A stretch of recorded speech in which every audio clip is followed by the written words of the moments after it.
A chocolate tart, sweet on the surface, bitter with secrets beneath. Welcome to Mystery Parlor. I am your host, Axon.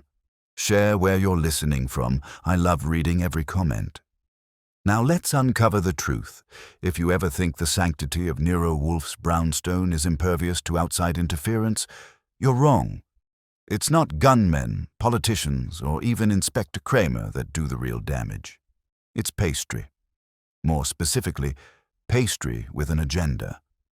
It started, like most of our misadventures, with the front bell. Fritz was in the kitchen, which meant it was my turn. When I opened the door, I didn't find a client, a cop, or a body.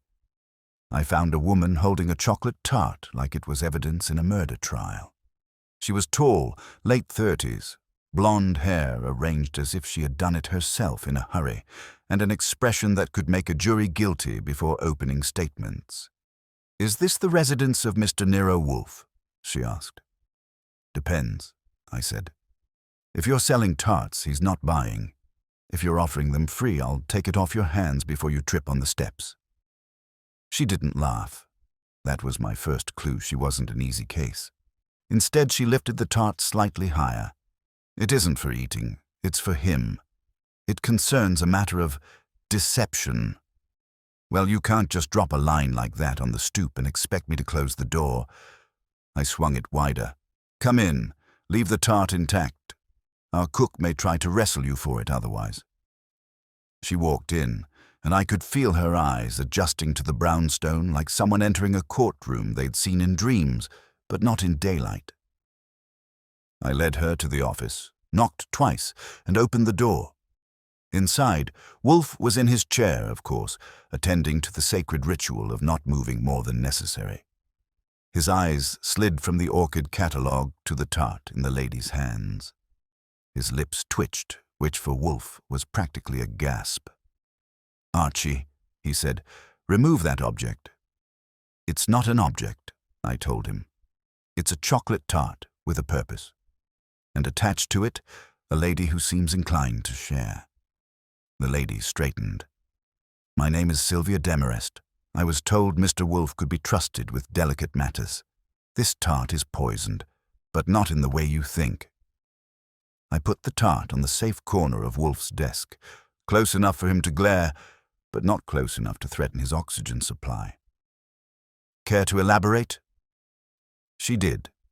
The tart, she explained, had been served to her brother-in-law 2 nights ago at a private dinner. He died before dessert plates were cleared. The coroner ruled heart failure. The family whispered about poison, but not the kind that gets tested in labs. "It's a lie," she said, eyes narrowing. "That tart hides the truth of what happened. I need it understood. I need it exposed." Wolfe sighed, the deep, weary sigh of a man who had hoped to spend the afternoon with orchids, not confectionery conspiracies. "Madame, if you have come for chemical analysis, consult a laboratory. If you want me to hear about family melodrama, see a confessor." "Why should I?" "Because," she cut in, her voice sharper than a knife-slicing meringue, "if you refuse, the truth will rot with him, and someone else, possibly me, will be next." That was the kind of line Wolfe couldn't ignore, even if it came frosted. He grunted, which, in Wolfe's vocabulary, was equivalent to "sit down." I got her a chair, and that's how a chocolate tart found its way into the temple of Nero Wolfe, and how I knew my week had just been ruined. Fritz doesn't like pastry in the office unless it's plated, announced, and approved in advance, which puts him philosophically at odds with crime. He came in when I rang for coffee and gave the tart the same stare he uses for wilting herbs. Wolfe didn't look at Fritz. He had his eyes half closed and his head back like he was listening to a distant radio broadcast only he could hear. The woman, Sylvia Demarest, sat upright as if a string held her from the ceiling. I took my chair and the notebook I pretend is for facts rather than tone, and waited for Wolfe to move the pieces. "Mrs. Demarest," he said at length, "my assistant has a regrettable tendency to humor.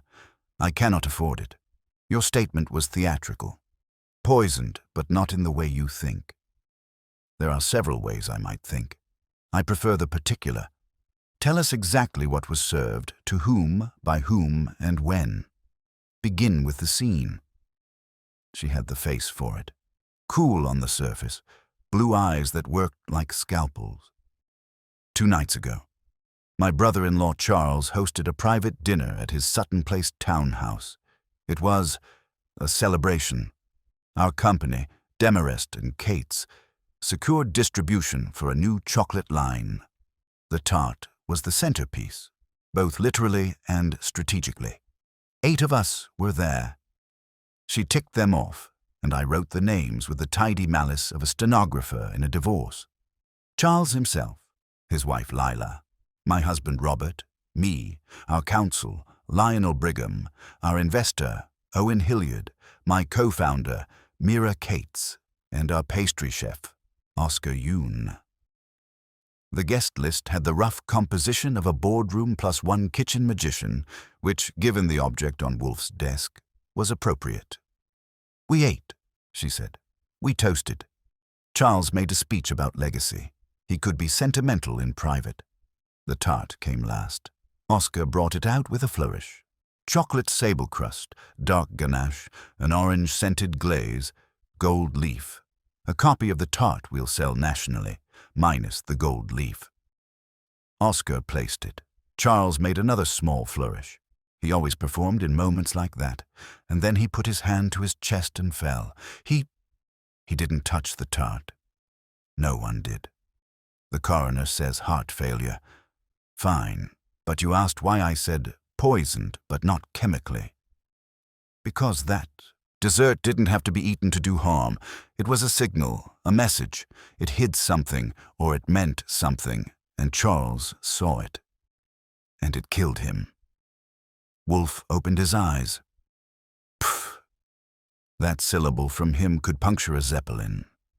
You infer causation from proximity and inference from design. That is treacherous ground. He leaned forward an inch, which for him is a lunge. What did the tart say? I can't be sure, she admitted, which took some spine. But I know the glaze wasn't the glaze we signed off on. Oscar uses a precise sheen. He's obsessive. This had a slightly clouded finish in one quadrant. It looked like it had been lifted and replaced. And the gold leaf was arranged in a pattern that wasn't symmetrical. Oscar is symmetric like a metronome. It looked like letters. Not letters, exactly. The suggestion of letters. Fritz, who had been listening with the creative suffering of a man watching a souffle fall, sniffed. Any fool can misplace gold leaf. Fritz, Wolfe said mildly, don't tempt Providence. He moved his eyes to me. Archie. Yeah, I said, take the box. Where is it? In her lap, I said, which, to my sorrow, is not company policy, but has occurred. I retrieved the white bakery box she had brought and opened it. The tart looked like Sin had hired a decorator. 2 days hadn't made it ugly. The ganache still held its mirror with the stubbornness of a proud face. But even I could see the thing had been handled. There was a shallow crescent near the edge where the glaze had been lifted and laid down again, and the gold leaf's scatter had a rhythm to it. It suggested a reverse S, or possibly a snake that had decided to coil and then thought better of it. Wolfe didn't touch it. He never touches pastry at work unless it's being paid for. He sniffed, the barest intake. Orange oil too forward, he muttered, to conceal another volatile. Number the coroner would have found. He didn't test for a message, she said. He tested for cyanide. Most coroners, Wolfe said, test for drama. He flicked a finger at the tart as if pointing at a dog to sit. Where is the chef now, and this Mira Cates, and your husband? Oscar's at the test kitchen in Long Island City, she said. Mira is at our office. She and Charles were close. She is devastated and furious that I came here. My husband Robert thinks I am reckless. Lionel, our attorney, thinks I am worse than reckless. He thinks you are a liability. Compliment accepted, I said. Wolfe ignored me. You mentioned a signal, a message. To whom? Any of us, she said. Or one of us. That room was a pressure cooker. Our expansion is expensive. Hilliard wants board seats for 2 of his men. Charles wanted to keep control. Lila, the widow, has wanted Charles to sell to a conglomerate for 2 years and be done with the stress. Mira wants creative control, and she's brilliant enough to deserve it. Robert wants caution. I want... She stopped. Her jaw worked like she was deciding which part of herself she could afford to tell a stranger. What you want, Wolfe said, is usually the part that gets one killed. But we shall reserve that. I could see his decision forming like a weather front. The brownstone has currents. When Wolfe chooses to get wet, the air shifts. He rang for beer. Fritz brought it, put a glass down with a sound that conveyed several German footnotes, and left. Wolfe took a sip and let the cool do its arithmetic.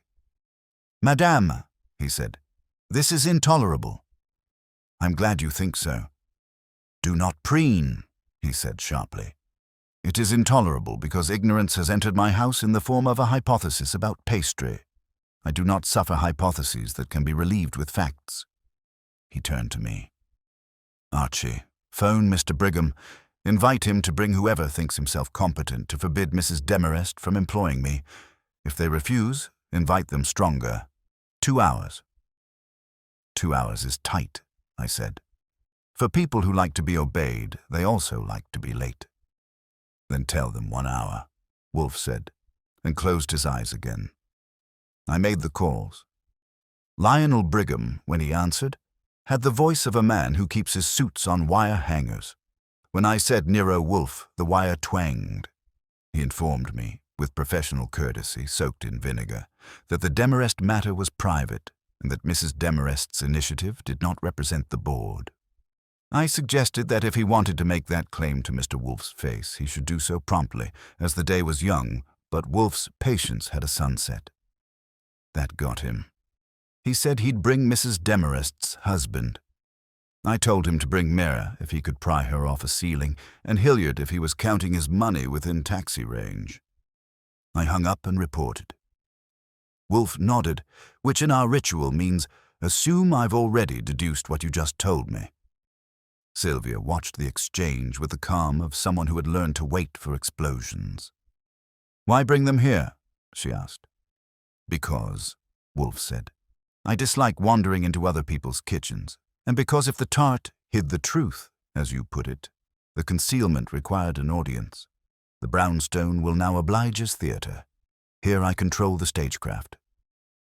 The house reacted as it does when outsiders breach its quiet. The carpets concentrated, the desk acquired an extra inch of polish, and Fritz, out of duty to his profession, came to my elbow with a question disguised as contempt. You will not allow them to eat the tart. God forbid, I said. They'll get coffee. Or if Mr. Wolfe is feeling philanthropic, beer for the men and withering nouns for the women.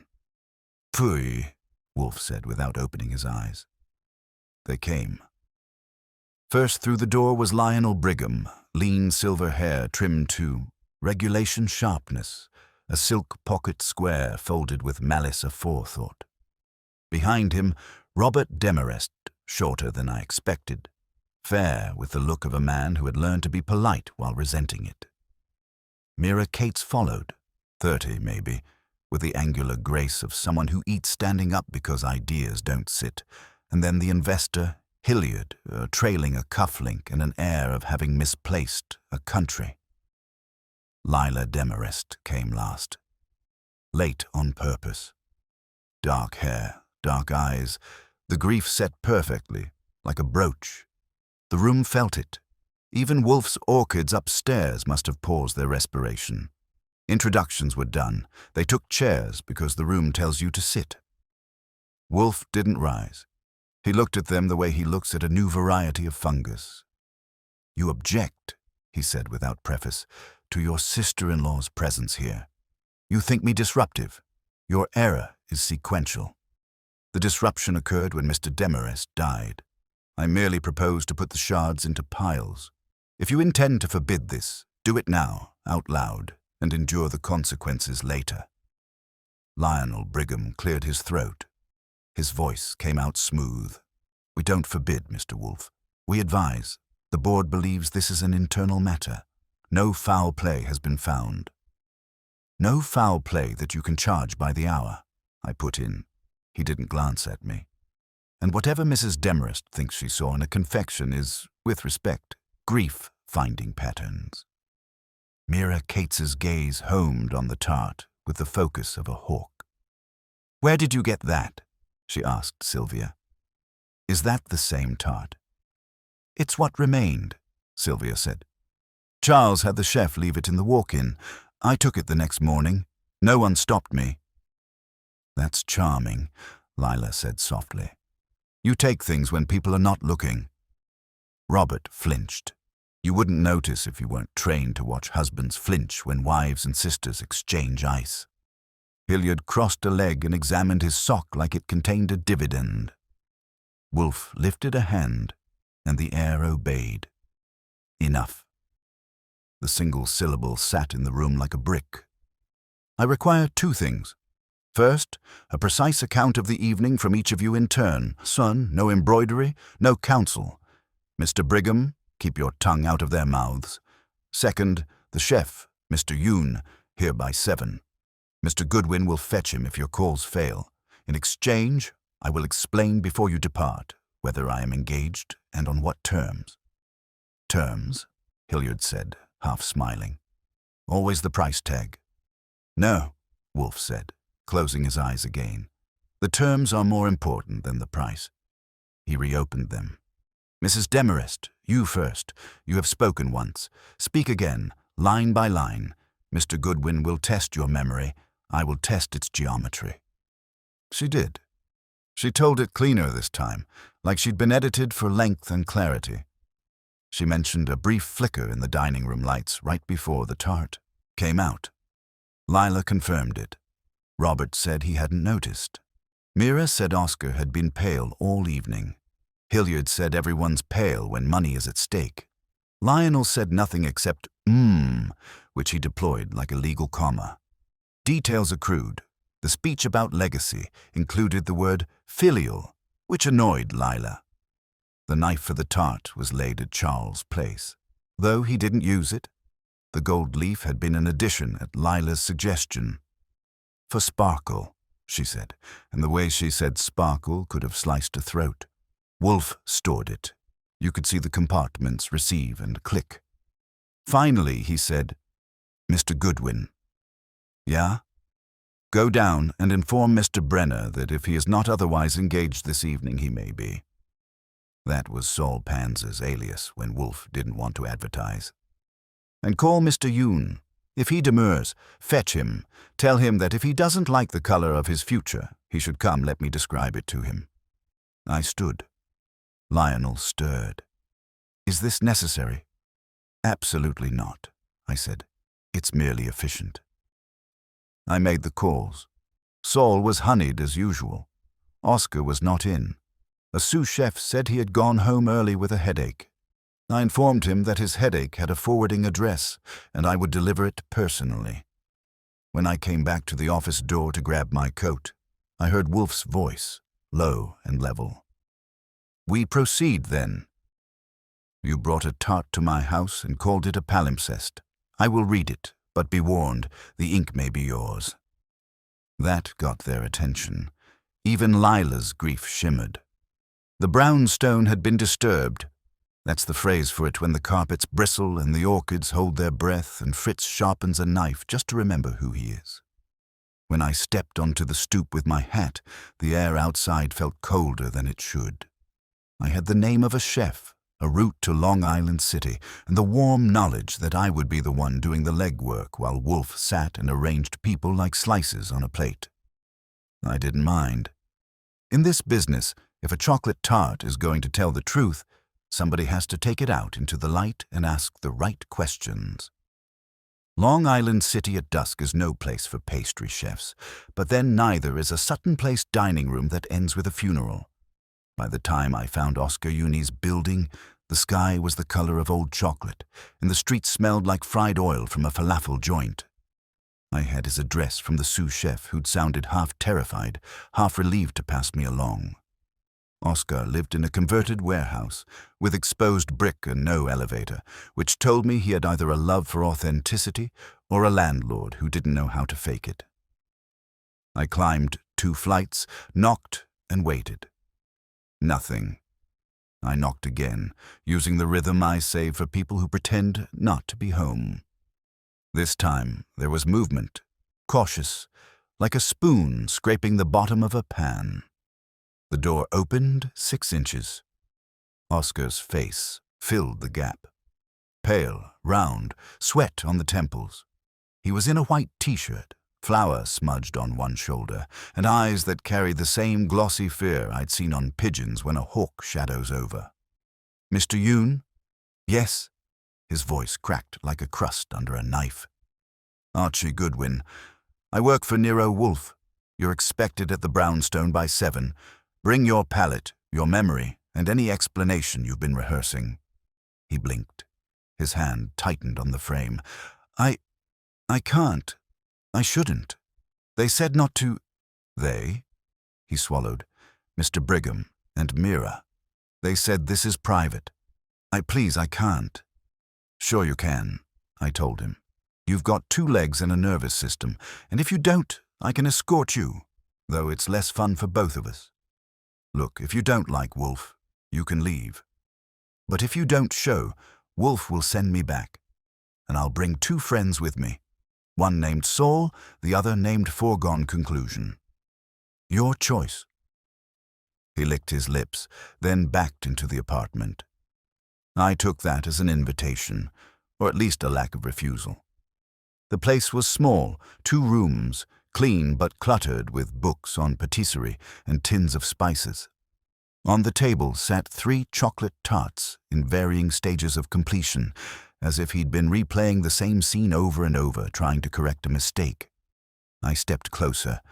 Each had something off, the glaze smudged, the gold leaf misaligned, the sheen inconsistent. "Practicing for an encore?" I asked. Oscar sank into a chair. "It was wrong, that night. I didn't put the leaf that way. I never would. But when I saw it on the table, it was already there." "You mean someone tampered with it after you finished?" "Yes, or during. I stepped out. Mira called me to the kitchen. When I came back, the tart was on the sideboard ready for service. I thought she had moved it, but she said she hadn't. And when I looked..." His hands shook. "The leaf. It was deliberate. I wanted to say something, but Charles was making his toast. Then he... His voice broke. I sat across from him. Then he fell. "Sure. But tell me straight, did you believe the tart was poisoned?" He shook his head violently. "I tasted the glaze myself earlier. It was fine. No bitterness, no almond, no cyanide. It wasn't poison. It was something else." "Like what?" Like writing. A message." His eyes darted at the tarts on the table. "I've been trying to reconstruct it, to see what it said. I studied them. One resembled an L, another an S. The third was nothing but a blob. Maybe I was seeing things, but maybe Wolfe would see more." "Pack one up," I told him. "You're coming." He hesitated again, but I didn't move. After a moment, he wrapped the least successful tart in wax paper and set it in a box. His hands kept trembling, but he found his coat. We left together. On the way down the stairs, he whispered, "If they know I came..." "They already know," I said. "They were invited. Consider it a reunion." Back at the brownstone, the air had thickened the way it does when Wolfe's office holds more bodies than its design intended. Everyone was still there, in different corners. Sylvia perched on the edge of a chair, Mira stalking the rug with cigarette in hand. Lila poised like a queen who's waiting for the verdict on a subject's treason, Robert trying to look neutral and failing, Hilliard half asleep with boredom, and Brigham pretending his presence was a legal necessity. Wolfe sat square and unmoved, as if the world outside were an illusion. When I brought Oscar in, Wolfe opened his eyes and gave me a look that said the wheel had turned correctly. "Mr. Yoon," Wolfe said, "sit." Oscar did, box in lap. His eyes darted everywhere but at a mirror. "You tamper with desserts?" Wolfe asked, his tone so dry it could have mummified figs. "No, sir," Oscar said, "never. But this one was tampered with." "Yes, I swear it. I never placed the leaf that way. Someone else did." "Someone," Wolfe echoed. His lids dropped half an inch. "And you allowed it to be served?" Oscar looked stricken. "Yes. Charles wanted it. He insisted. And I thought, what could it mean? It wasn't dangerous. But then he collapsed," Wolfe finished. "Yes, that you have said." He turned his head slightly toward me. "Archie, describe." I placed Oscar's practice tart on Wolfe's desk, opened the box, and pointed to the smudge. "This one suggests an L. The one Mrs. Demarest brought resembles an S. If you squint and assume deliberate intent, you get initials." Sylvia leaned forward, eyes sharp. "Charles noticed too. That's what startled him." "Perhaps," Wolfe said. "Or perhaps he noticed who placed it." There was a pause then, heavy enough to hear the radiator tick. Mira flicked ash into the tray. "This is absurd," she said flatly. "Charles died of a heart attack. Gold leaf doesn't kill." "No," Wolfe agreed, "but secrets do." "This is not about chemistry, Miss Cates. This is about theater. Someone staged a tableau, a tart as message, a collapse as curtain. The coincidence is too elaborate to ignore." Lila's voice was cold as porcelain. "Are you saying my husband was murdered with decoration?" "I say," Wolfe returned, "that your husband was destroyed by anticipation. He saw what was meant. He knew its import. The shock broke him." Hilliard chuckled, low. "So we're all suspects because of a cake trick. Wolfe, this is thinner than the glaze." "Not all," Wolfe corrected. "Only those with motive to send a message in sugar. That narrows it." His gaze drifted over the room. I could feel the currents shifting. Everyone sat straighter, some defiant, some uneasy. Wolfe gestured to me. "Archie, record each motive." So I did, like a clerk in a confessional. Lila wanted Charles to sell out and live soft. Mira wanted artistic control. Robert wanted caution and solvency. Sylvia wanted truth, though Wolfe hadn't yet said if that was motive or virtue. Brigham wanted control disguised as law. Hilliard wanted return on investment, regardless of corpses. And Oscar wanted employment and perhaps survival. When I finished, Wolfe steepled his fingers. The tart was tampered with in the kitchen. Mr. Yoon left. Miss Kate summoned him. He returned, and the tart had been altered. Ergo, Miss Cates had opportunity. Mira stiffened. "Are you accusing me?" "Not yet," Wolfe said. "Merely aligning the facts. But you, madam, are the fulcrum." Sylvia's eyes flashed. "I told you." "Quiet," Wolfe snapped. "Your enthusiasm is unbecoming. We must tread methodically." At that point, the doorbell rang. Fritz answered. It was Saul Panzer. He entered without fuss, nodded at Wolfe, and took a quiet spot by the wall. His presence changed the air. It always did. Saul radiates competence the way others radiate cologne. Wolfe acknowledged him with a nod, then returned to the circle. "You will all remain available. Tomorrow morning, I shall convene you here again. Tonight, Mr. Goodwin and Mr. Panzer will verify movements. Mr. Yoon, you will prepare a tart precisely as you did that evening, down to the last fleck of gold. You will bring it here tomorrow at 10. If any hand tampers with it before my eyes, it will not be yours."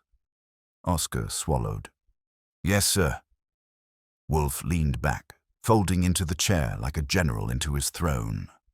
"Ladies, gentlemen, the Tart has begun to speak. We will let it finish." The meeting dissolved in the usual low murmur of suspects pretending calm. Mira stubbed her cigarette with unnecessary force. Lila offered a chilly nod to Wolfe and swept out. Hilliard muttered about wasted time. Robert tried to herd Sylvia, who resisted. Brigham left last, his lips tight.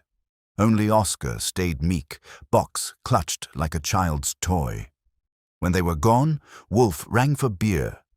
Fritz brought it with the grim pride of a man who had survived an invasion. Wolfe sipped, eyes shut. "Archie," he said, "tomorrow the message will be clearer. Tonight, tread carefully. Someone has already rehearsed their lines." I glanced at Saul, who gave me the faintest smile. Another night of legwork lay ahead, and somewhere between a chocolate tart and a collapsing millionaire, the truth had written itself in gold. All we had to do was read it before someone erased the letters for good. Saul and I hit the sidewalk together after 10, him with the quiet grace of a man who never wastes a step, me with the grim satisfaction of knowing I was about to spend another evening chasing answers, while Wolfe leaned back in his throne and sipped beer. That's the arrangement, and I've made my peace with it. Saul never comments on fairness. He just does the work, and does it better than anyone. We headed for Mira Cates first. Wolfe had narrowed the beam on her, which meant she was either guilty, dangerous, or both. Her loft was in Tribeca, third floor of a converted warehouse with big windows and bad lighting. We parked a block away and watched. Mira came in around 11, hair mussed, still keyed up from Wolfe's inquisition. She didn't go straight upstairs. Instead, she stood on the stoop smoking, scanning the street like she expected a tale, which she had. Saul and I stayed in shadow, and when she finally went in, he murmured, "Nervous." "Or theatrical," I said. "She's an artist, remember, with chocolate, but still." Inside the loft, judging by the windows, lights burned only in the back. She paced for a while, then sat at a desk and started scribbling. Saul had the binoculars. He grunted, sketching, repeated curves, shapes, letters maybe. Gold leaf in sugar, letters on tarts, sketches in the night. It fit too neatly to ignore. Mira could have staged the whole thing, a cryptic message laid in glaze to unnerve Charles. But why? To shock him into collapse? Or to warn him of something else? We left her to it and turned our attention to Robert Demarest. Sylvia's husband lived uptown, and we found him returning from a late dinner with a colleague. He didn't look reckless, just weary. He shook hands, said good night, and disappeared into the building with no glance over his shoulder. Saul's verdict, not hiding anything tonight. "Maybe not," I said, "but tomorrow he'll have to sit in Wolfe's office again. That's when we'll see him sweat." Next stop was Hilliard, the investor. He had a suite at the Pierre and a bar tab to match. When we arrived, he was in the lounge with 2 other men, laughing too loudly, drinking too much. He wasn't worried, he was annoyed. He thought Wolfe was a sideshow. Saul, watching from the corner, whispered, "Overconfidence. He'll slip." By 2, we'd done the circuit.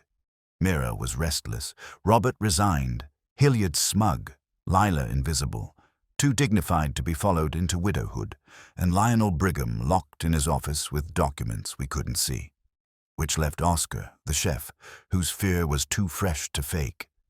We didn't tail him that night. We'd had enough. Back at the brownstone, Wolfe was still in the office, lights low, beer glass half empty. He looked at me, then at Saul, then closed his eyes again. "Well?" "Mira sketching letters," I reported. Robert playing it straight. Hilliard drowning himself in gin and smugness. The rest quiet. Saul added, "Cates is the pivot. She knew about the tart. She altered it, or she saw who did. Her behavior fits unease, not guilt. But she knows." Wolfe grunted. She knows, but will she tell? He opened his eyes. Number, not yet. Tomorrow. That was the end of it. Saul left, Wolfe went up to his orchids, and I went to bed. The city moved on, unaware that a chocolate tart had become a riddle. Morning brought rain, steady and grey, the kind that makes cabs vanish and tempers short. By 10, the suspects were back in the office, damp coats dripping, voices tight. Wolfe was already in his chair, lips pressed, hands folded on his belly. Fritz had coffee ready, but nobody drank it. The air was too thick. Oscar arrived last, carrying the new tart. It was perfect, mirror glaze flawless, gold leaf arranged in clean symmetry, balance exact. He set it on Wolfe's desk with trembling hands. Excellent, Wolfe said. He studied it without touching. Now, we compare. I fetched the original tart from the kitchen. Its glaze was still dulled, its gold leaf still irregular. Wolfe leaned close, eyes narrowing. Here is your proof. Mr. Yoon, you are not incompetent. This was altered. Oscar nearly sagged in relief. But by whom? Wolfe continued. Miss Cates summoned you. You left the kitchen. When you returned, the tart was altered. Therefore, either she did it, or someone else entered briefly. Which is it? Mira leaned forward, cigarette lit, smoke curling. I didn't touch it. I called Oscar because Charles asked for champagne. He wasn't in the kitchen long enough to move anything. Then who? Wolfe demanded. I don't know, she snapped. Maybe Charles himself. Lila stirred, voice cutting. He wouldn't lower himself to tamper with desserts. He had more dignity. Pfui, Wolfe said. Dignity is not proof. If he did alter it, he had a reason. If you did, you had a reason. If someone else. Likewise. The tart was a cipher, not a delicacy, and Mr. Demarest read it instantly. That is why he fell. The silence afterward was long and hard. Rain tapped the windows like impatient fingers. Archie, Wolfe said. Yeah? You and Mr. Panzer will examine Charles Demarest's study this afternoon. There will be papers, drafts, designs. Something connected to letters, initials, codes. Bring what you find. Meanwhile, these people will consider whether to continue dissembling. If they persist, I will be less charitable tomorrow. That broke them up. They left in stages, tension heavy. Mira lingered, eyes hot, but said nothing. Lila swept out like a queen. Robert gave Sylvia a helpless shrug. Hilliard sneered. Lionel said only, "This is unorthodox," which in lawyer speak means dangerous. After they were gone, Wolfe leaned back, eyes shut. Archie, the truth lies not in sugar, but in words. Find them. So that's how Saul and I ended up in Sutton Place again. Rain soaking our hats, bribing a doorman with Wolfe's name and a glance. Charles Demarest's study was a fortress of polished wood and leather chairs, but grief hadn't yet scrubbed it clean. Papers lay on the desk. In the wastebasket, drafts. Saul and I sifted. It wasn't hard to spot. Sheets filled with sketches, curves, arcs, loops, gold leaf patterns transferred in pencil. Charles had been working on something. He had notes, legacy, initials, and C-cipher, too obvious. Another read, if H knows, collapse inevitable. Saul tapped the page. H. Hilliard? Could be. Or could be the initial from the tart. I pocketed the sheets. We kept digging. In a drawer, Saul found correspondence with Mira, letters about creative control, her demands for freedom. In the margins, Charles had scrawled, "She insists." On another, "Dangerous if unchecked." That was enough to put her back in Wolfe's line of sight. By the time we left, I had a file thick enough to sink a tart. Back at the brownstone, Wolfe read in silence, lips pressed. Finally he said, as I thought. The tart was not merely food.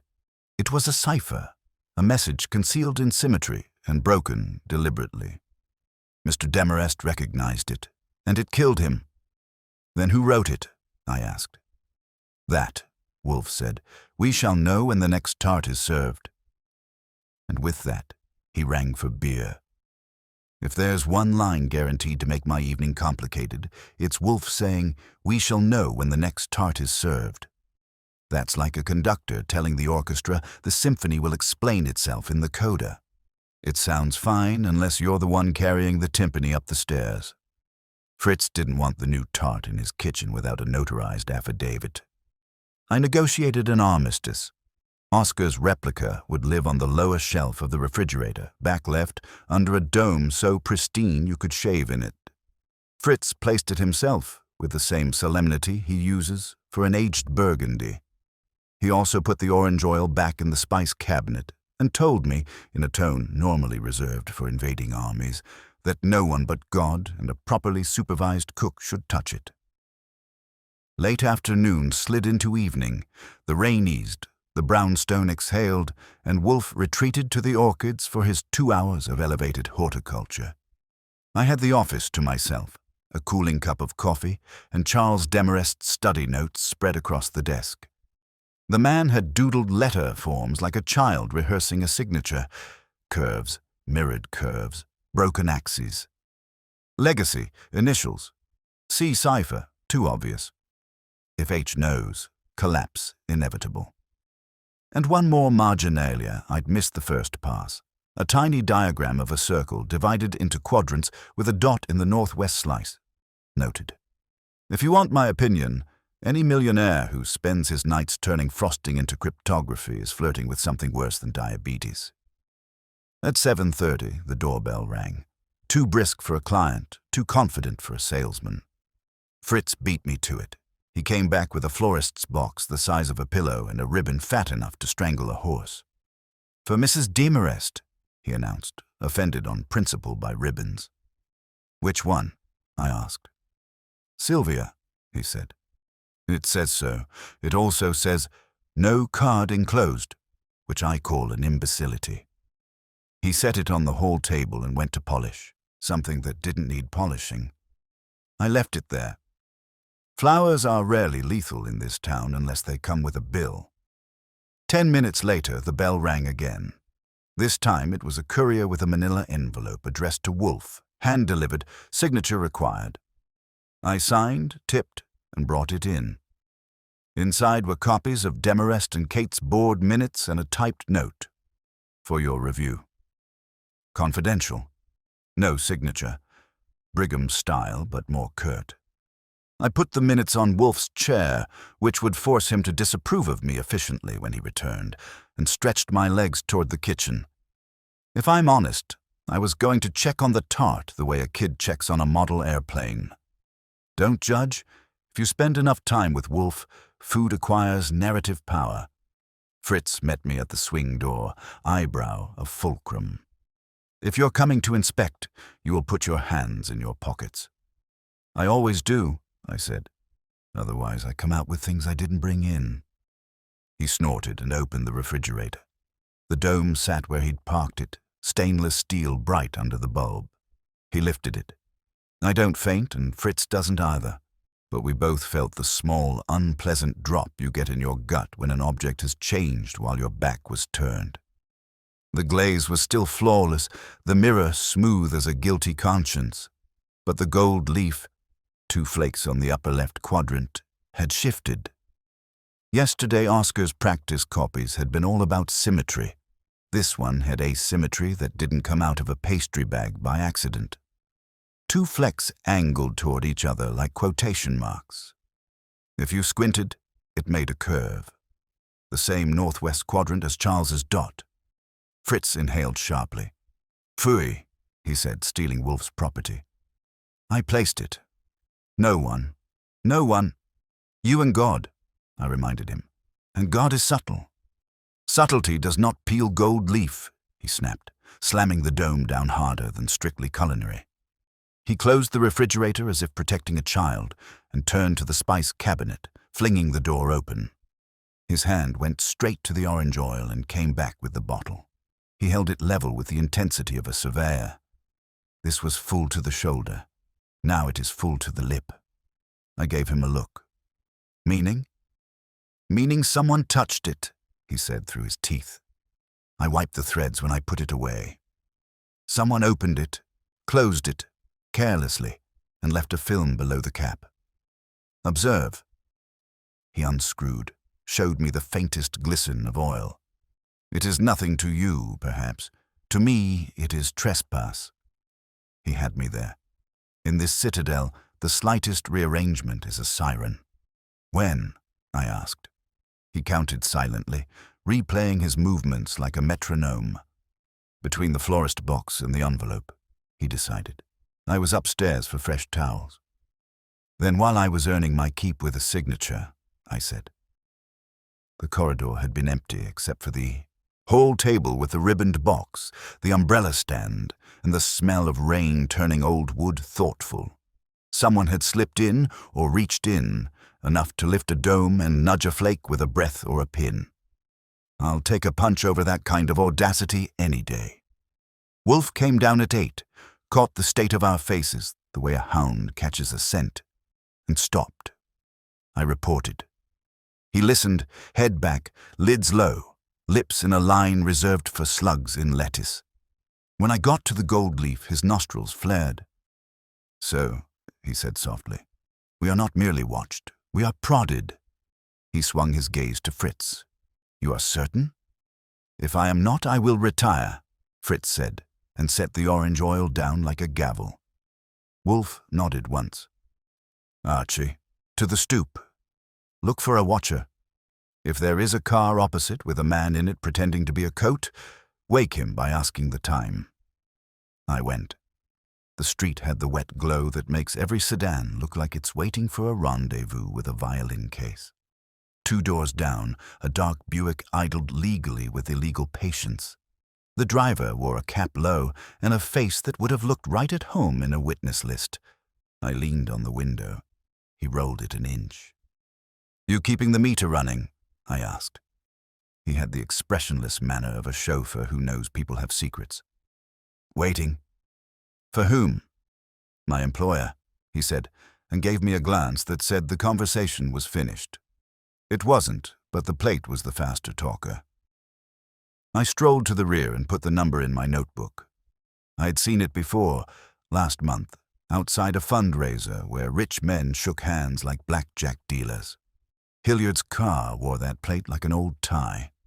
Back inside, I delivered it. Wolfe grunted. Mr. Hilliard's interest is too active for his contempt. Good. He shifted in the chair, an event, and peered at the florist's box. Open that. I did it in the hall to spare his nose. Roses, deep red in foamy abundance. No card. Underneath a wafer of cardboard dusted with gold.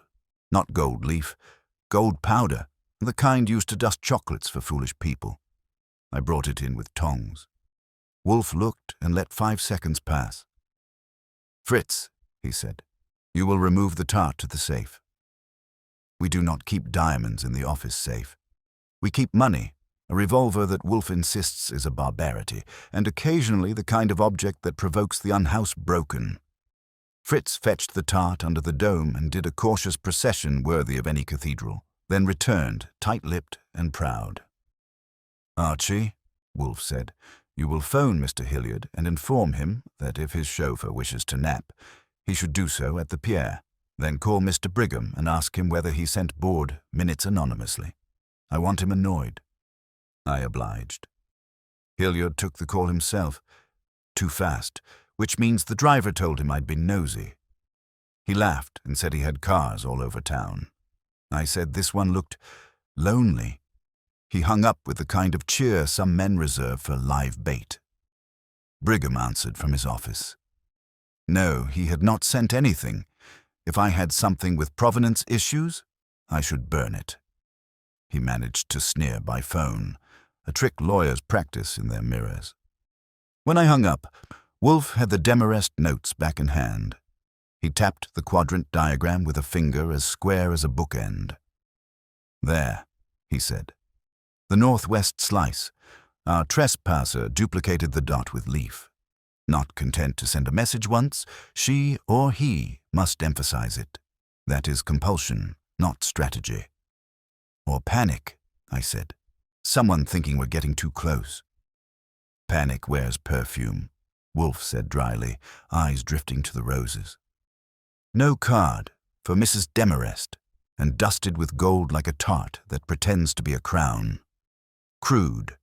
Lila's taste runs to dramatic, I offered. Mrs. Lila Demarest's taste runs to visible wealth, he corrected. Miss Cates's to assertion, Mr. Hilliard's to leverage, Mr. Brigham's to invisibility. Your wife's... He nodded at Sylvia's name on the envelope of minutes. To truth, if she knows the price. Mr. Demarest to caution. He placed his palms together. This is not the work of caution. Saul arrived without being called, which means he had noticed the Buick too. He slid into his usual corner and said, "Driver's name is Sykes." Hilliard's man. Been watching since 6. Replaced another around 8. They want to see who comes and goes. They also wanted to touch, I said, and ran him through the kitchen trespass. His eyebrows went up a 1/4 inch. In Saul, that's a somersault. Back door? He asked. Bolted, I said. Fritz would sooner misplace his knives than his bolts. Window? He said. Locked, and dust as undisturbed as Wolfe's patience, I said. Front only. Saul took that in. Then they had help. Or cover. Or both, Wolfe said. He rang for beer. Fritz brought it, immaculate, having probably polished the safe with his eyes. Wolfe sipped and let out a sound like a mathematician finding a denominator. The trespass is tonic. It proves 2 things. First, our adversary fears I will read the tart. Therefore, the tart contains an accusation that can be read. Second, the adversary cannot resist the stage. She or he must approach the prop. That trait is exploitable. He closed his eyes. When he opened them, he looked less tired and more predatory. We will oblige. Tomorrow we convene again. Mr. Yoon will bring his second tart, while you all watch, and while a hand itches to interfere. I will discover the message and misread it. I will point it toward the wrong initial and let the right one redden. That will do 2 things. It will force a correction, an impulsive one, and it will reveal whose ruin Mr. Demarest anticipated. Which initial? I asked. He laid a finger on the quadrant sketch. The dot is not a letter. It's a coordinate, northwest. In heraldry and monograms, a leaf in that quadrant begins an L if you intend it, or an H if you mirror the axis. Mr. Demarest's margin, C cipher, too obvious, tells me he toyed with his own first initial and discarded it. His note about H knowing, yes, Hilliard fits, but so does any H in the room. There was one more. The brand they intend to launch uses the surname initial in a mirrored pair. Demarest and Cates, D and C, pivot around a center. Add H and any balance is destroyed. That is arithmetic even investors can count. He looked at me. Tomorrow I will suggest, with gravitas, that the letter points to C for Cates. Miss Cates will bridle. If she does not, Mr. Hilliard will. And if neither, Mrs. Lila Demarest will volunteer a correction to protect the one she favors. We shall see which appetite leaps. I couldn't argue. I didn't want to. This is where Wolfe earns his keep without walking a yard. And the roses? I asked. Bait, he said. For sentiment, for contempt. For a woman who thinks we will admire her audacity. Send them with thanks to Inspector Kramer with a note asking whether gold dust is taxable. It will annoy him usefully. I grinned. Gladly. Before I left the room with the bouquet, the phone rang. I caught it, a woman's voice, low, careful, familiar without being identifiable. Tell Mr. Wolfe, she said, that if he continues, someone will make sure the next tart never reaches his table. The line clicked. I relayed it. Wolfe's eyes cooled. Noted, he said. Archie, Call Mr. Panzer's number 2 and have him sit on the back alley. Tell Fritz to sleep with a frying pan. And take the safe's second key out of the desk and give it to me." I handed it over. He tucked it inside his vest as if he intended to nap on it. The brownstone settled into its version of alert. Carpets listening, hinges proud, Fritz's knives aligned like a regiment. Outside, Hilliard's Buick eventually drove off. Inside, the roses sat on the hall table for precisely 6 more minutes before I put them in a bucket for Kramer. We had been prodded. In Wolfe's house, a prod is never just a prod. It's permission. Someone had leaned in to write on our mirror. Tomorrow, Wolfe would make them read it out loud. The morning came in slow and sullen, the kind New York specializes in when it wants to remind you that concrete is not romantic. Rain had scrubbed the streets, leaving them slick and glum, and the brownstone smelled faintly of wet coats and Fritz's disapproval. Wolfe had spent 2 hours with the orchids, a ritual as reliable as sunrise, while I had 2 hours with the phone chasing Saul's auxiliary men to make sure no alley went unwatched and no Buick could park twice in the same place without us knowing. By 10, the parade began again. They came one by one, like acts in a vaudeville show that doesn't know if it's comedy or tragedy.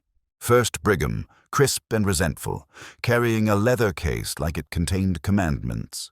Then Robert, polite, quiet, his eyes darting more to Sylvia than to Wolfe.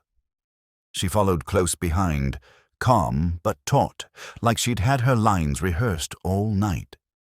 Mira entered on a drag of smoke and the kind of walk that declared she had better things to do than sit in someone else's office. Lila appeared last, black silk immaculate, face arranged into mourning that was half crown, half mask. And Hilliard, of course, sauntered in late, cuffs bright, grin brighter, as if money were a shield against gravity.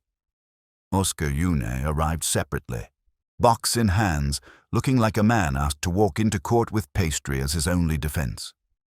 He set it carefully on Wolfe's desk and wiped his palms on his trousers. Wolfe gave him a single nod, which in our house passes for a handshake. The office was thick with tension before Wolfe said a word. I'd parked myself at my desk, notebook open, pen ready, but the real performance was Wolfe's. He leaned back, eyes shut, hands resting like folded masonry. When he finally spoke, it was in that low, deliberate rumble that makes a room forget how to breathe. "Mr. Yoon, uncover it." Oscar lifted the dome. The tart gleamed as if it had been waiting for a spotlight. Mirror glaze, gold leaf, perfect symmetry. He placed the knife beside it and stepped back. Wolfe opened his eyes and regarded it as though it were an enemy pretending to be a guest. "This," Wolfe said, "is what you produced that night. Flawless, balanced, free of interference. Compare it with the one Mrs. Demarest preserved." He gestured, and I brought the older tart forward, its glaze dulled, the gold leaf asymmetrical, flecks angled in the northwest quadrant. I set it beside the fresh one. "Observe," Wolfe said. "The difference is obvious. One has been tampered with.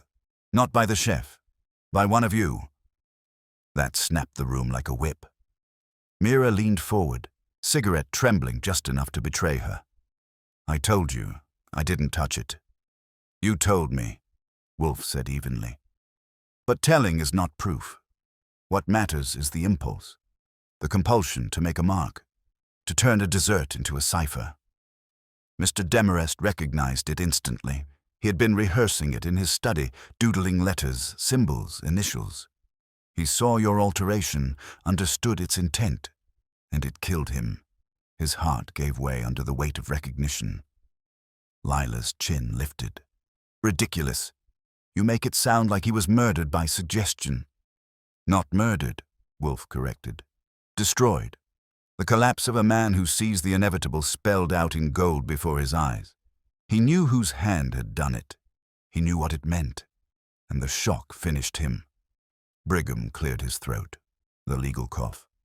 "Mr. Wolfe, if you are implying criminal liability—" "Phooey," Wolfe said.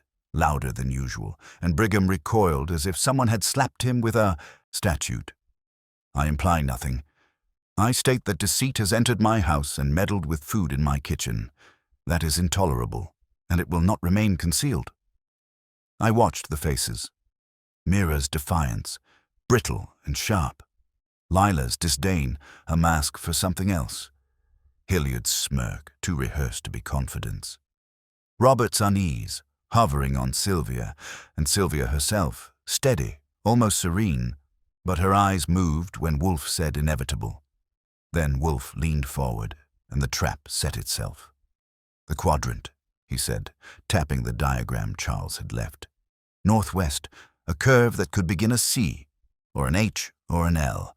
Yesterday someone emphasized it again on the tart in my kitchen, risking trespass. That is not strategy, it is compulsion, the need to be seen, the need to send a message." He paused, let silence stretch, then said, "I suggest it was meant for C, for Kate's. Mira Kate's. The tart was altered to accuse you." Mira's cigarette froze. Her mouth opened, closed. Her cheeks flamed. "That's insane. Why would Charles accuse me? He trusted me more than anyone. He wrote me letters, for God's sake. He told me things he never told Lila or Robert. If there was a message, it wasn't against me." "Then against whom?" Wolfe pressed, calm, relentless. Her voice cracked. "Against Hilliard, against him. He was pushing too hard. Charles hated it. She stopped, realizing what she'd done, and slammed the cigarette into the ashtray. The room shifted like a tide. Eyes swung to Hilliard. He laughed, too loud, a fraction too late. "Oh, come now. You can't hang me with a doodle and some frosting." Charles was soft. His heart quit, that's all. But his grin had slipped. His eyes were darker now, calculating, and Wolfe saw it. "Perhaps," Wolfe said. "Or perhaps he saw the hand that could ruin his legacy." He scribbled in his study, "If H knows, collapse inevitable." He feared you, Mr. Hilliard. He feared that if you saw his cipher, you would understand what he concealed. And when he saw the tart altered, he knew the cipher had escaped his study. That knowledge was fatal. The silence after that was heavy enough to bend the air. Even Brigham had no cough left. Then Lila spoke, quiet but sharp. If Charles had secrets, perhaps he should have shared them with his wife, not his business partners. Her eyes flicked to Mira, a blade of accusation. Mira stiffened. Wolfe let it hang. He had the reactions he wanted. Now he only needed the finish. He leaned back, closed his eyes, and said, "Tomorrow we will conclude. For now, leave. Mr. Goodwin will see you out. Mr. Panzer will follow where necessary, and I will dine in peace." They filed out, brittle as glass. Mira left first, furious. Hilliard swaggered, but the swagger was cracked. Lila swept past without a glance. Robert muttered to Sylvia, who ignored him.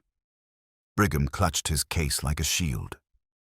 When the door closed, Wolfe exhaled.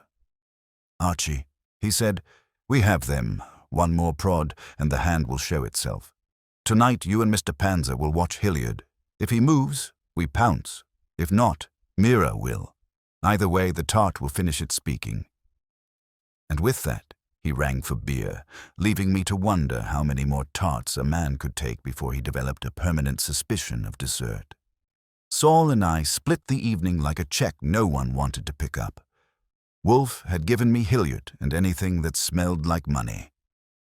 Saul took the long shadow, chauffeurs, couriers, and the kind of small errands that end up big in Wolfe's ledger. It was one of those New York nights that can't decide whether to rain or sweat, and the air had the greasy feel of a diner griddle that's been wiped but never truly clean. I started at the Pierre.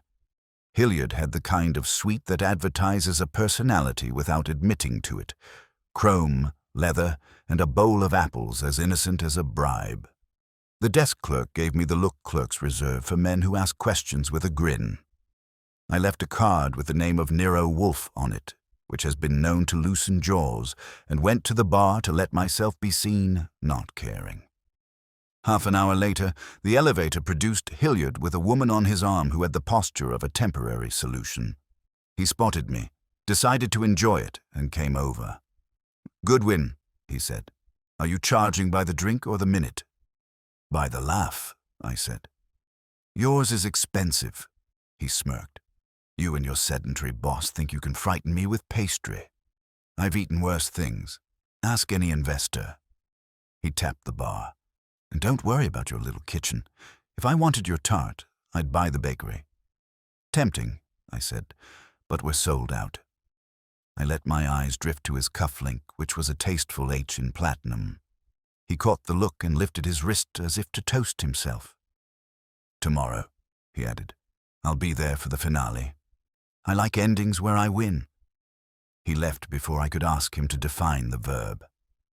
The woman went with him like a trailing comma. I paid for the privilege of the encounter and took a walk. The Pierre's sidewalk was busy with the doorman's umbrella diplomacy. Hilliard's Buick rolled up, the driver same as last night. Sykes, jaw like a hinge, and eyes that didn't travel unless paid. I noted the time and angle and let them go. Hilliard had taunted, which is a tactic when you're sure the board is tilting your way. I'd seen men grin on their way to arraignment, too. Saul phoned as I was lighting my second-best cigarette. His voice was low enough to clean glass. "Courier company on the envelope to Wolfe," he said. "Dispatch came from a payphone on 57th west of 6th at 5:53. Caller asked for a rush to your address. Manila envelope. Paid cash at pickup." I asked the dispatcher about the voice. He said, "Lawyer. You know, careful." Also, the courier swung by a deli at 6:05 and received a second envelope from a man in a cap. Our friend Sykes. "That stitches," I said. "Brigham style. Hilliard's hand." Saul said. "I'll sit on Sykes a while longer. He's patient, but not bright. The bright one will move later." I headed south. There are two places in this town that know more secrets than a confessional: florists and restaurant supply. I visited both. The florist whose ribbon had whiled away an hour on our hall table remembered the order. "No card, rush delivery, 12 long stems, gold dust wafer," the clerk said, appreciating me as little as possible. "Phone order." Woman with a calm voice. She said, "For Mrs. Sylvia Demarest at that particular address. Cash pickup by a messenger with a lawyer's envelope." "What does a lawyer's envelope look like?" "Like it wants to be kept," she said. He had a little tag on his coat, B, C, and C. "Brigham, Caro, and Kate's?" I said, and watched her eyes flick to the till like it might object. "I don't know about the alphabet," she said. "I just sell roses." But she knew, and I knew she knew, and she knew I knew. New York diplomacy consists largely of letting that be enough. The restaurant supply was in a basement with a door that stuck and a bell that had been hit too often. They sold gold dust to people who wanted to eat money. The clerk had a nose for chefs and fakers. "We sold a vial yesterday," he said. "Woman, gloves. Asked for the good kind. Paid cash. Smelled like very clean perfume." "Very clean?" I said. "The kind that says bath, not garden," he said. She had a voice like a pillow fight. Soft until it wasn't. That sounded like Lila. The clerk produced a receipt number without a name because cash doesn't write its own signature. It was enough. Between a lawyer's messenger and a widow's perfume, the bouquet looked less like sympathy and more like punctuation. I met Saul at a diner 2 blocks from Hilliard's parked patients. We took a booth that had known worse men and better coffee. He had a folded page from a trash can for dessert. Photocopy of a schedule. "Sykes' pocket calendar," he said. "Tomorrow, 11:30 to L. No surname, just an L. And at 8 tonight, drop F." He did the deli drop at 8:06. F for flowers, or for fooling you. "He didn't," I said. "He tried. There's a distinction." I told him the florist and the supply clerk and the perfume. He listened the way he always listens. catching the shape, not the smoke. So, I finished, Brigham makes sure the envelope arrives to distract us. Sykes slides in to nudge Goldleaf. Someone, likely Lila, orders roses dusted with the same gold to make a point and to rattle Sylvia. They're all playing with props. Wolfe will be thrilled. Wolfe, Saul said, will be hungry. He wiped a crumb with scientific care. The quadrant? Northwest, I said. L if you start there. H if you mirror it. C if you curve it the absurd way designers do when they want to look clever. Charles doodled it like a man who thinks letters can save him. Saul nodded. They rarely do. Words save, letters accuse. We paid and took different sidewalks back to the brownstone. When I got there, the house felt like it breathes before a thunderclap. Fritz had polished his knives into alignment and rearranged the salt like chess. Wolfe sat with his eyes closed and his lips setting policy. I gave him the florist's clerk, the basement vial, the courier origin, Sykes's drop, and the perfume that bathes grief. He didn't move until I got to the calendar page. 11:30, L, I said. Lunch, liaison, larceny? Lila, Wolfe said. He let the name sit a second. Or lawyer. Mr. Brigham would never diminish himself to a letter, but his assistant might. No matter. Tomorrow we'll sort their consonants. He put a forefinger on the florist detail as if snuffing it out. Roses dusted with gold for Sylvia. What does that declare? That someone wants her to see herself as ornament, I said. Pretty and peripheral. He said.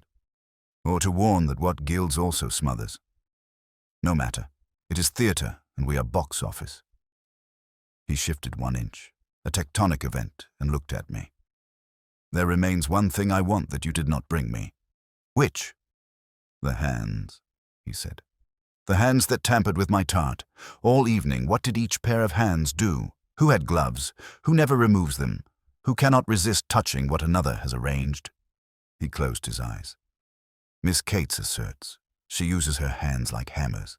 Mrs. Demarest, Lila, curates. She wears gloves and believes the world should obey. Mr. Hilliard purchases. His hands stay in his pockets until it's time for a handshake and a knife. Mr. Brigham files. He holds documents. Mr. Robert Demarest worries. He rings. Mrs. Sylvia Demarest watches. She steadies. He opened his eyes. Tomorrow I will put a tart in the center of the room and I will murder it. Verbally. I will say its letter condemns Miss Cates. If Miss Cates is not guilty, she will deny. If Mr. Hilliard is touched, he will laugh wrong. If Mrs. Lila cannot bear a misattribution, if her compulsion is to correct, she will. And when she corrects, she will name the true axis of the cipher, and, in doing so, she will show us whose ruin Mr. Demarest feared. And if none of them move, I said, then I shall try the other human compulsion, he said mildly. Hunger. He rang for Fritz and asked him, in a tone that could butter toast with logic, to prepare a plate of canapes and a small pot of orange tea for 10:30 tomorrow. Fritz accepted the sacrilege without a flinch. For Fritz, feeding suspects is charity work. For Wolfe, it is artillery. We locked the doors. Saul set a man on the alley. I made a tour like a night watchman with better shoes. When I passed the safe, I put my palm on the steel and felt nothing, which is the point of safes. The phone stayed quiet, which in our trade is the sound of someone somewhere getting brave. Near midnight, the quiet got an elbow. The back bell, rare. Once, then again. Fritz answered with a carving fork tucked behind his back because everyone needs a hobby. He came to the office with a card on a tray. For Mr. Goodwin, he said, suspicious for the house. The card was cream and expensive, embossed with a simple L. On the reverse, in a precise hand, "You are reading the wrong letter." I showed it to Wolfe. He smiled without showing teeth. "Good," he said. "Our adversary cannot sleep unless she is curator of the alphabet. tomorrow we will let her reshelve the book in public. Sleep was a formality after that. I got 3 hours in a conversation with a radiator that had opinions about pressure. Morning crept in with a thin sun, and the brownstone took its breath. At 9 I phoned Kramer and told him, with the gravity of a civic-minded taxpayer, that a bouquet might interest him for reasons of chemistry and malice. He said several words that would never be dusted with gold and promised to return the favor someday. By 10, the air in the office had the feel of a theater 5 minutes before curtain. The chairs were in their places. The Tart, Oscar's third, sat under Fritz's glass dome like an exhibit. Wolfe was in profile to the light, the better to look implacable without glare. I checked the alleyman, the front stoop, and my pen. Saul took his corner, a shadow that had learned economy. They came as before, but tighter. Hilliard's grin was thinner, Mira's cigarette shorter, Lila's gloves newer. Brigham's case could have been welded to his palm. Robert's tie was crooked. Sylvia adjusted it with 2 fingers and no expression. Oscar stood with his hands at his sides like a recruit who isn't sure which way is front. When the last door clicked shut, Wolfe lifted his eyes, and the room went obedient. He let a beat pass. Timing is part of his fee, and said, as if remarking on the weather, "Ladies and gentlemen, you have been very industrious in my house. You sent flowers to intimidate, envelopes to distract, a man to nudge my dessert. How enterprising. But today we will stop improving my decor, and we will, instead, improve my knowledge." He inclined his head at the Tart. "Mr. Yoon, uncover it." Oscar's hands shook only once. Wolfe did not look at the Tart first. He looked at their hands.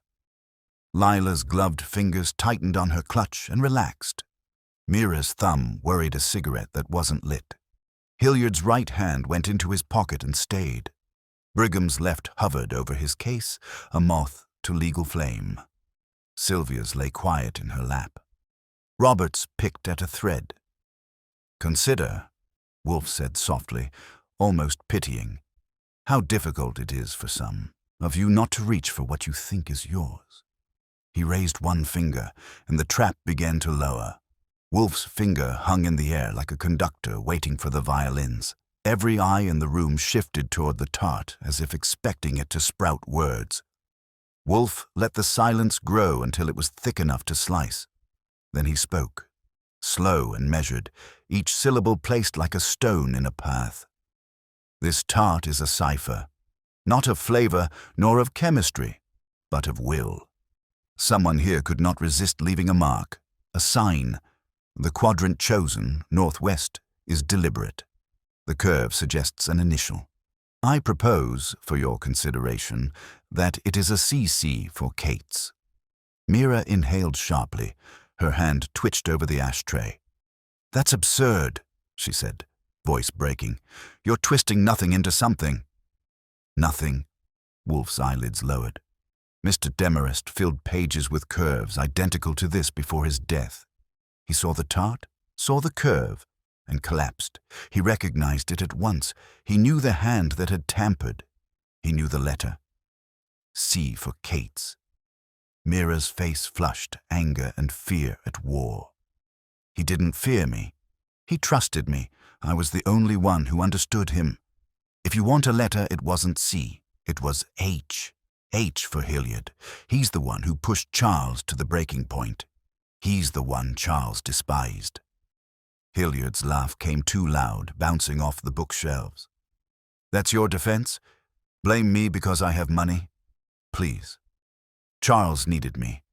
He knew the expansion would bleed him dry without my capital. He was desperate, not frightened. If he wrote H, it was hope, not fear." "Hope?" Wolfe's tone cut. Mr. Demarest scribbled, "If H knows, collapse inevitable." "That was not hope, sir." The room went brittle. Lila adjusted her gloves, the faint rasp of kid leather carrying louder than it should have. "Charles never told me about any cipher. If he played games with letters, it was his vanity. He liked to make puzzles of simple things." She looked at Mira with disdain sharpened to a point. If he trusted anyone, it was foolish. Not foolish, Mira snapped. He trusted me because I wasn't trying to sell him off or bleed him, unlike some people. Enough. Wolfe's single word flattened them. His eyes moved from hand to hand, watching every twitch. You see? The misdirection works. Already accusations fly. Already the guilty hand cannot sit still. The truth is here, in your movements, in your compulsions. The tart does not lie. Brigham cleared his throat, hoping to reassert law over theater. Mr. Wolfe, all of this is inference. Flourishes in chocolate cannot bear the weight of accusation. Phooey, Wolfe said, with enough force to make Brigham's case wobble against his leg. Inference is the marrow of law and deduction both. Mr. Demarest recognized the pattern because he himself had drawn it. He knew its author.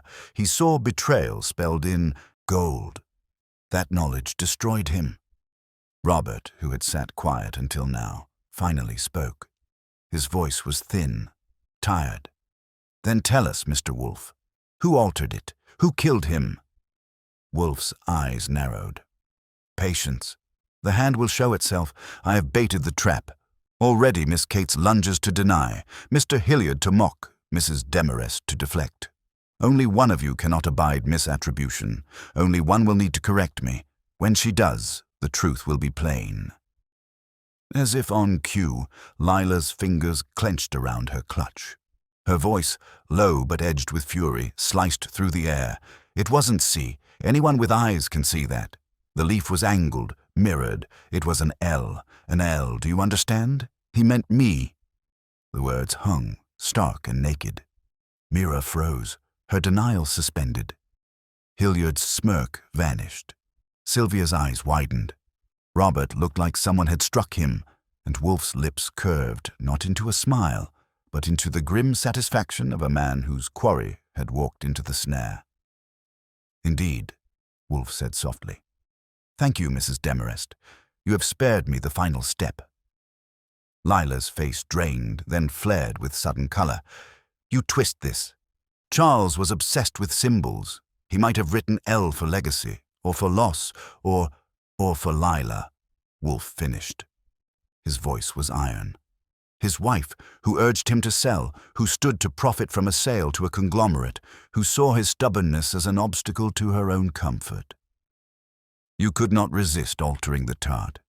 You had the gloves to conceal fingerprints, the access in the kitchen when Oscar was summoned away, the taste for spectacle that demanded roses dusted with gold. You made your mark because you needed him to see it, to know that you held the power to undo him, and when he saw it, he understood. The shock finished him. She stood, trembling. You can't prove that. You have nothing but flourishes and guesses. On the contrary, Wolfe said, I have your compulsion. You could not allow me to accuse another. You had to correct me, to seize control of the narrative. That is your undoing. He gestured toward the safe. Mr. Goodwin, the tart altered in my kitchen. The quadrant emphasized again. Who but the same hand would repeat the gesture? Not Hilliard, who prefers proxies. Not Miss Cates, who denies with passion but not precision. Not Robert, who lacks the will. Not Sylvia, who brought the tart to me for truth, not deception. It was you, Mrs. Demarest, always you. Lila's lips parted, but no sound came. Her eyes darted, calculating, cornered. The gloves creaked as her fists tightened. Then she sank back into the chair, spine rigid, and said nothing. The silence pressed. Finally, Brigham spoke, his voice thin with shock. Mr. Wolfe, this is not admissible. A parlor trick. You cannot— Law, Wolfe said coldly, is not my occupation. Truth is, what you do with it is your affair. Hilliard let out a short bark of laughter, hollow. Well, the widow strikes. I should have guessed. Always too polished, too careful. Mira's cigarette shook as she lit it. Charles knew. That's why he trusted me. He knew she'd rather kill him with symbols than let him live without wealth. Robert's voice was broken glass. Lila, is it true? Her silence was answer enough. Wolfe leaned back, closed his eyes, and folded his hands. The tart hid the truth, Mrs. Demarest, but you could not leave it hidden. You gilded it, just as you gilded your grief. Charles's heart gave way, but it was your hand that struck. I closed my notebook. The case was finished, at least by Wolfe's measure. The room had the aftermath feel, like smoke after a shot. Lila sat rigid, Mira exhaled fury, Hilliard smirked with a survivor's relief. Robert sagged. Sylvia watched with a quiet kind of justice in her eyes. Brigham clutched his case as though it might float him out of the room. And Wolfe, serene again in his chair, rang for beer. The sound of Fritz bringing in Wolfe's beer filled the silence like punctuation, sharp and inevitable. He set the glass on Wolfe's desk with ceremony, retreated with the dignity of a man who has witnessed melodrama in his kitchen, and left the door closed behind him. Wolfe lifted the glass, inhaled the malt, and sipped as if he'd earned the right to recline on Olympus. The rest of the room, however, hadn't caught up to his serenity. Lila sat stiff in her chair, gloved hands pressed together in her lap, her face set like marble cracked just enough to show the lines. Robert hadn't moved, eyes fixed on her as if trying to reconcile the woman he married with the one Wolfe had just exposed. Mira smoked furiously, exhaling clouds like a locomotive climbing a hill. Hilliard sprawled with his usual smugness, but watched Lila too intently for his grin to be genuine. Brigham gripped his case as though the law itself might crawl out and shield him from responsibility. Sylvia, calm as ever, watched Wolfe, the only one who seemed to understand that the performance wasn't finished. "You expect us to accept this?" Brigham finally managed, his voice dry, stripped of its usual varnish. A deduction spun from frosting and flourishes. No forensic evidence, no confession, no need. Wolfe interrupted, sharp enough to cut. "This is not a court of law, Mr. Brigham. You may go build your barricades in courtrooms if you wish. Here, we deal in truth. Mrs. Demarest's truth betrayed her in her own compulsion." Lila turned her head, slowly, until her eyes met Wolfe's. Her voice came low, steady but brittle. "You presume too much. Charles was weak. His heart was weak. I did nothing but endure a marriage that gave me wealth without respect. If you think a leaf of gold can condemn me—" "Pray," Wolfe said and set down his glass. "Do not insult me. You could not resist correcting me when I suggested the letter pointed to Kate's. You revealed yourself, and not only with words. Your hands, Mrs. Demarest. Gloves for a widow in her own home. Gloves when all others sat bare. You wore them because they shielded the same hands that shifted leaf in a kitchen where only you had leisure to interfere. You needed Charles to see, needed him to recognize your mark, and when he did, the shock finished what his heart had begun." Robert's voice cracked through, sharper than anyone expected. "You killed him." His face was pale, but his eyes burned. "God help me. You killed my brother." Lila turned to him, the mask slipping. "He was killing himself, Robert. The business, the endless battles, his stubborn pride. It was eating him alive. I gave him a nudge, yes. A symbol, not a poison. I wanted him to yield, to sell, to let go before it destroyed us all. I never meant—" She stopped, realizing she had said too much. Wolfe's eyes gleamed, heavy and satisfied. "You meant to bend him, but you broke him. Intention does not excuse compulsion." Brigham started to protest again, but Wolfe cut him with a flick of his hand. "Do not waste my time, counselor. The matter is clear. What you do with it is your concern. I have no obligation to march her to Inspector Kramer. Archie, however, will ensure that Kramer hears what is necessary." I closed my notebook, already knowing what Wolfe meant. Kramer would rage about lack of evidence, curse Wolfe for meddling, but he would file it away, watch Lila, keep her under the kind of scrutiny that makes wealth uncomfortable. Wolfe wouldn't hand him a package. He'd hand him a shadow, and Kramer would chase it anyway. Lila stood suddenly, the chair legs scraping the rug. "You are vultures," she spat. "Every one of you, picking over my husband's corpse, tearing at symbols while the man is barely in his grave. If Charles could see this, he would." Her voice broke. She pressed her lips together and strode to the door, gloves clenched. Robert half rose, then sat again, as if the weight of betrayal had pressed him down. Mira stubbed out her cigarette with vicious finality. Hilliard gave a low whistle and muttered, "So the widow did it." Figures. Sylvia's eyes followed Lila out with something like grim acknowledgement. The door shut, and the room felt emptier by half. Wolfe drained his glass, then set it down with finality. "Mr. Goodwin," he said, "see them out, all of them. Their usefulness here is concluded." I did. Brigham muttered about procedure and reputations. Hilliard swaggered but kept glancing at the door Lila had used, calculating new angles. Mira stalked past me, shoulders tight, muttering under her breath. Robert lingered just long enough to look at Sylvia with something like apology before leaving. Sylvia herself paused by my desk. "You see," she said softly, "I told you the tart was poisoned. Not by chemicals, but by truth."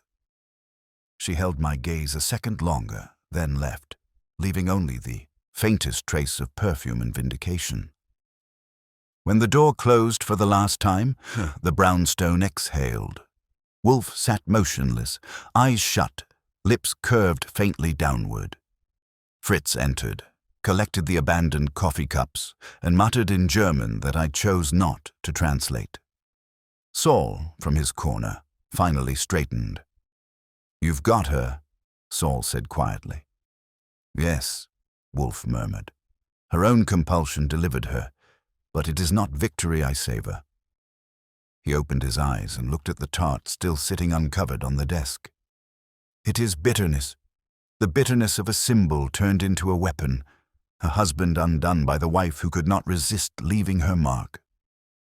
Saul gave me a look, the kind that says he'd rather be anywhere but in a room heavy with philosophy. He left without noise. I stayed. "You'll call Kramer?" I asked. "In due course," Wolfe said. "Not now. Let him curse me for delay. He will enjoy it." And Lila. She will retreat into her wealth. It will shield her for a time. But guilt, Archie. Guilt is the one coin wealth cannot counterfeit. It will gnaw at her. In the end, she will undo herself more thoroughly than any prosecutor. I leaned back, lit a cigarette, and blew smoke at the ceiling. "You know, you're hell on my appetite. I'll never look at dessert the same way again." Wolfe's eyes closed once more. "Then the tart has served two purposes. It revealed the truth, and it cured you of frivolity." I snorted. "Don't bet on it. There's a donut shop on 9th I'd follow into perdition." He grunted, which in his language is both dismissal and reluctant amusement. Dinner that night was trout with herb butter and a salad Fritz had probably sharpened a knife for. Wolfe ate with slow reverence, as if absolving the day's trespasses with every bite. I ate with the appetite of a man glad to be alive in a house where murder had brushed past but not settled. Afterward, in the office, Wolfe poured himself brandy and spoke, almost to himself. "Symbols, Archie. They are the oldest weapons. Before poison, before blades, a curve of gold, a misplaced leaf. Enough to strike a man dead if the mind is primed to read it. Words may lie, but symbols compel." I didn't answer. Sometimes Wolfe doesn't want answers. He just wants the truth to echo in the silence. Outside, the city moved on, uncaring. Inside, the brownstone returned to its sanctity.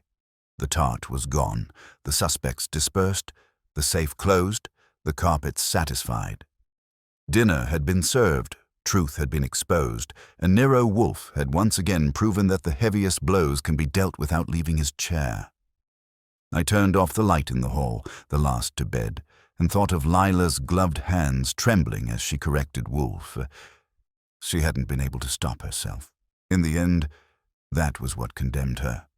Not poison, not conspiracy, not even malice, just the unbearable need to make her mark. That, I suppose, is why Wolfe always wins. He doesn't just see what people do, he sees what they can't not do. Kramer came at 10 the next morning with a face like a winter curb and a cigar that had chewed better men than me. He didn't wait to be invited. Kramer never does when he thinks Wolfe owes him indigestion. Fritz barely got the door open before the inspector's overcoat set up residence on our hall tree. I met him halfway because that's far enough. "You sat on me," he growled. "You always sit on me, and then you send flowers." "Roses dusted with gold," I said helpfully. "They clash with the squad room." He shouldered past and filled the office like a blunt instrument. Wolfe didn't rise, obviously, but he did the equivalent. He opened his eyes. Kramer planted himself, jammed the cigar between his teeth, and said, "Tell me how a tart kills a man and why I'm supposed to put handcuffs on a Fifth Avenue widow for it." Wolfe sighed. "You are not. Not today. Mrs. Demarest will not confess. There's no chemical agent to delight your technicians, but you will, for your own satisfaction, send your man to a restaurant supply in the 30s and ask who bought edible gold dust at the end of last week. You will also ask a florist on Madison about an order placed yesterday for roses without a card. You will find a neat woman with meticulous diction and gloves in both places." Kramer scowled. And then, Wolfe said mildly, "you will add it to the file and watch. Her alibi will be gloves. Her defense will be intent. Her undoing will be compulsion."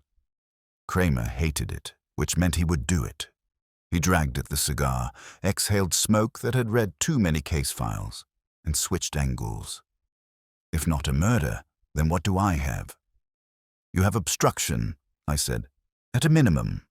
Someone used a courier to lob a manila envelope here and a chauffeur to slip in and nudge gold leaf in our kitchen. You like men who meddle in evidence." That perked him. "Names?"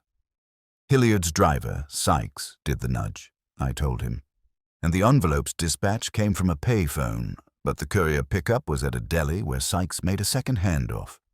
Ask the dispatcher. For the courier's coat tag, BC and C. Brigham's shop." Kramer's eyebrows did a slow pull-up. "Brigham, huh?" He ground the cigar. "Lawyers who think they're magicians give me hives." "Then scratch," I advised. He scowled at Wolfe again. "You insist the widow's the one?" "I insist she could not resist curating her world," Wolfe said. "She corrected me when I offered a comfortable lie. That is more damning than any laboratory can manage." Kramer snorted. "You and your parlor tricks." He turned to go, stopped, and stabbed the cigar at me. "Don't send me any more flowers." "I'll switch to candy," I promised. "No gold." After he'd stormed off, the house relaxed the way it does when the weather changes. Wolfe closed his eyes. Fritz, who regards Kramer as the ingredient that ruins any sauce, returned to the kitchen with a mutter. I took a walk to the safe, because habit is as good a security system as steel, and then phoned Saul. He'd had a profitable dawn.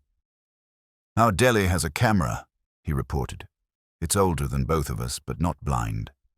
I have a fuzzy Sykes handing a small envelope to a runner with B, C, and C on his lapel. Timestamp matches the courier dispatcher's log. I also have a florist clerk who will swear to a calm lady with a precise voice, ordering roses in the gold wafer, and the supply clerk who remembers the gloves. He called the perfume clean, which I translate as expensive and invisible." "Kramer will love you," I said. "Kramer will love Wolfe less," Saul answered, "which is the balance of the universe. One more thing. Sykes's calendar, 11:30, L. He's on his way to a midtown restaurant now. Table for 2. I'm at the counter. Guess who walked in?" "An L," I said. "2 of them," Saul replied. "Lila and a lawyer. Brigham." That stitched the seam Wolfe had sketched. Not conspiracy to kill, but collaboration to control. Of narrative, of evidence, of fallout. I thanked Saul and went to report. Wolfe's lips tugged. Of course, Mrs. Demarest does not lift a finger unless a man in a suit assures her it will not soil the glove. Mr. Brigham prefers to move pieces off the board by courier. Mr. Hilliard sponsors boldness and supplies men with cars. Between them, a kitchen is invaded and a message emphasized on my tart to rattle me or to verify whether my attention is on the proper letter. Puerile. Brigham's going to say attorney-client, I warned. Let him, Wolfe said. I require only enough to adjust the stage. He adjusted it by phone. He left 3 invitations that were not invitations, to Mira, to Brigham, to Hilliard. Lila he ignored. Robert and Sylvia he asked for courtesy. The language was courtly.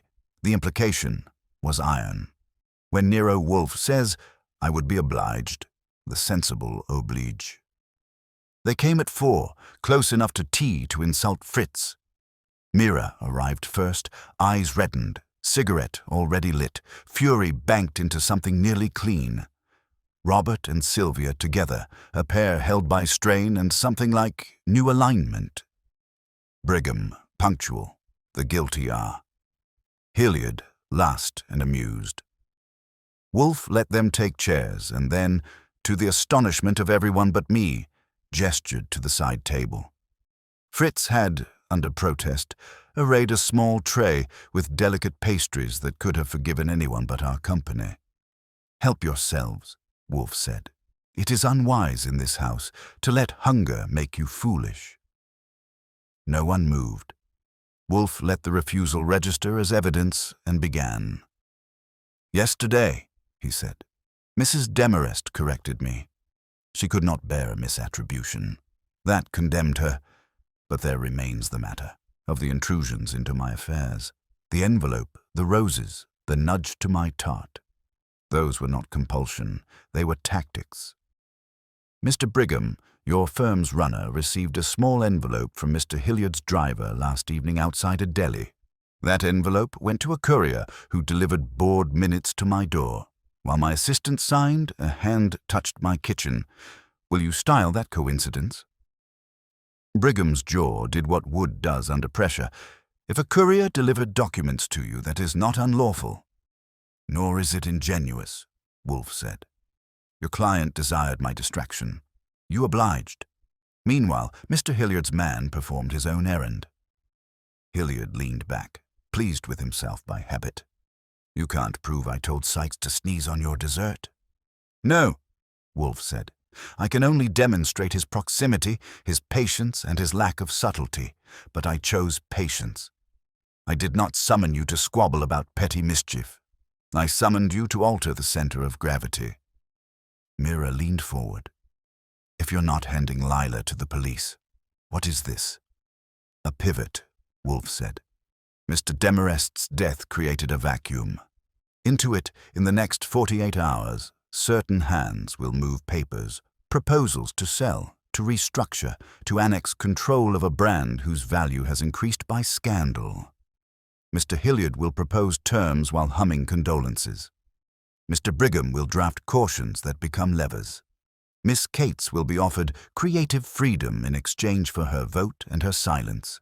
Mr. Robert Demarest will be told that prudence looks like surrender, and Mrs. Sylvia Demarest will be told gently to let the men solve it. Pfui! He opened his eyes fully, which is his version of a clarion. That will not do. Brigham tried a smile that had won juries. You have no standing in corporate governance, Mr. Wolfe. In pastry and in truth I am sovereign, Wolfe retorted. I do not need standing to speak. I need listeners. I have them. Robert found his voice. What are you saying, Mr. Wolfe? I am saying, Wolfe replied, that your brother feared a letter and a man. He feared that if H knew, the collapse would be inevitable. He feared too late, the woman whose compulsion would shatter him. If you wish his legacy to be more than a story about greed and symbols, you must act. Today. Hilliard waved a sunny hand. Act how, Robbie? By refusing my capital, your brother's expansion eats cash like I eat canapes. The market doesn't care about grief. Sylvia's eyes were steady.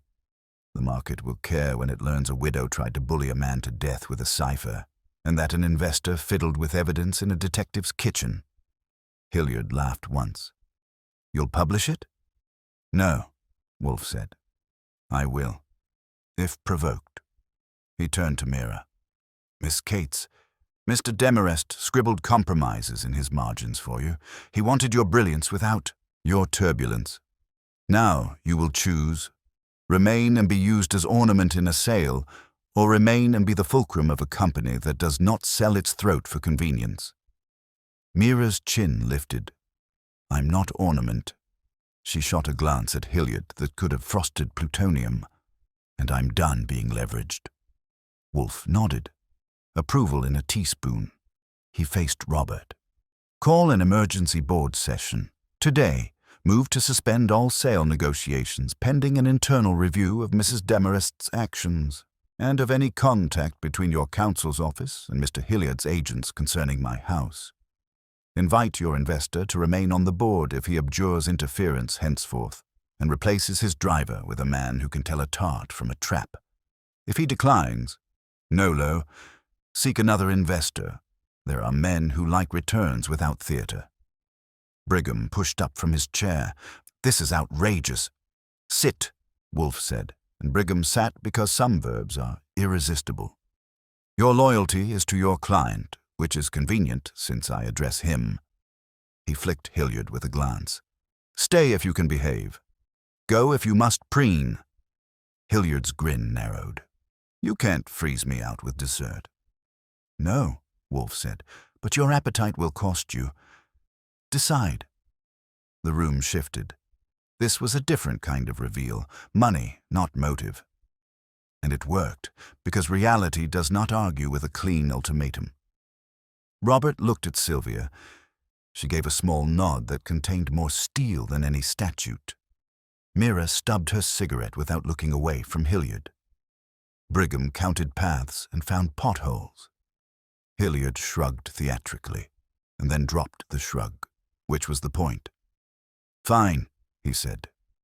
Call your meeting. I'll attend, and I'll bring a new driver if it gives your cook his nerves back. Do, Wolfe said, and closed his eyes again. Mr. Goodwin will call Kramer when you leave and report the courier, the florist, the supply. If you behave, the inspector will enjoy suspicion instead of ammunition. They moved, the subtle ballet of people realigning to a gravity they'd been pretending didn't exist. When the door shut for the last of them, Wolfe let out a breath as if he'd exhaled a courtroom. You strong-armed a board, I said. I coaxed, he corrected, with facts and appetite. And Lila, I asked. She will write a statement for Mr. Brigham that says she never touched a tart and never sent a rose, Wolfe said. He will file it carefully and keep an unsigned copy. It will comfort them both. It will not save them. Kramer will do the rest, slowly, which is sometimes the best way to arrive. Fritz appeared with a plate of small, unthreatening cookies. I took one because I believe in reconciliation. Wolfe ignored them because he believes in brandy. The brownstone felt itself again, disturbed but recovering. The truth had been hauled into the light and told to behave. The money would follow or be embarrassed into it. Outside, the city pretended to be indifferent, which is its religion.